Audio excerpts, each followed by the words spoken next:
Whenever a group does an album, records an album, there's a dynamic that's created by you're going into a different studio, you may have a different producer, a different engineer, and all those create a dynamic for the particular album. And the one I'd kind of like to talk about is the first StarCastle album, which was just a life-changing event for me. Tremendous fun. In fact, before we went into the studio, I got so nervous I broke out in hives all over my body, and I had to go to the doctor and get a steroid shot so the hives would go down and I could get into the studio and do some recording.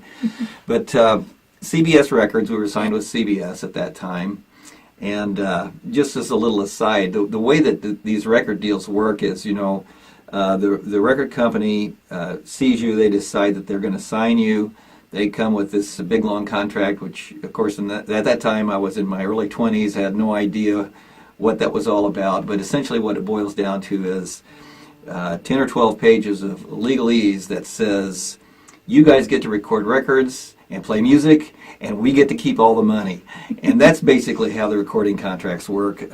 Probably still do with the major labels unless you're a superstar.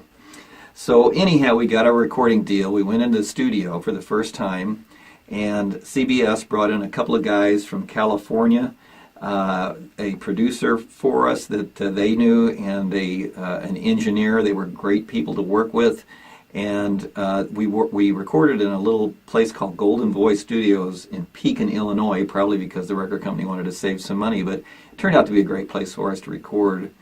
And the thing about that record for me was, it was just, first of all, an amazing, eye-opening experience to see how the recording process worked.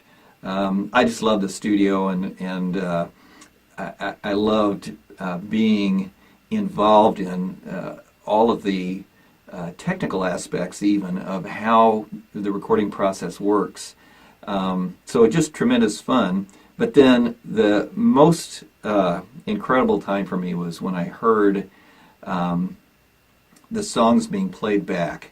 And it was a great experience for all of them. My favorite one on that album, and the one that totally blew me away in the control room, was when I heard Sunfield. On the second side of that first record, there's a pair of songs called Stargate and then Sunfield that are tied together.